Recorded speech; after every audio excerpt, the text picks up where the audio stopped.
The sentence, "we lost com," I think that would be a sentence I would never want to hear in my life again.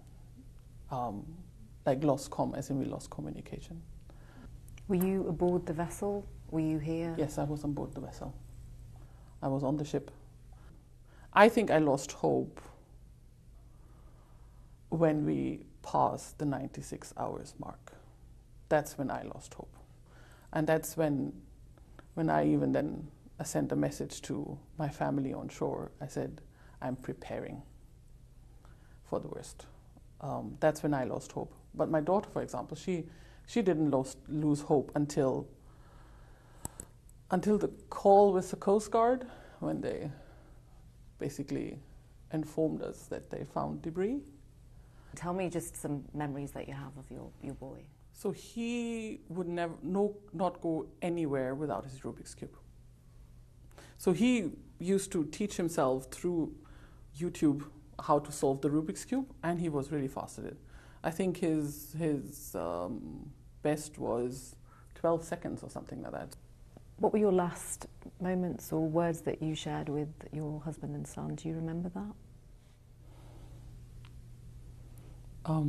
Well, we just hugged and joked, actually, because Shehzada was so excited to go down. He was like a little child.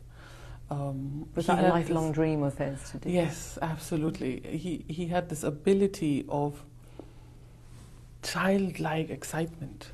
So they both were so excited. And how did Mum feel about it, or were you excited as well? I was really happy for them, because both of them, they really, really wanted to do that for a very long time. So it was supposed to be Shehzada and I going down. But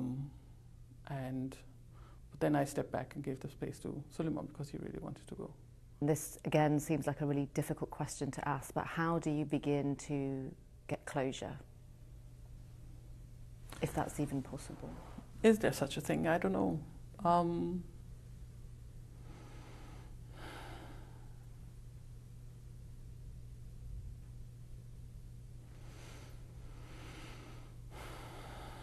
I think he started so many amazing projects. He was involved in so many, he helped so many people, and I think Aline and I really want to continue that legacy. Is there anything else you want to add, Christine? That I miss them. That I really, really miss them.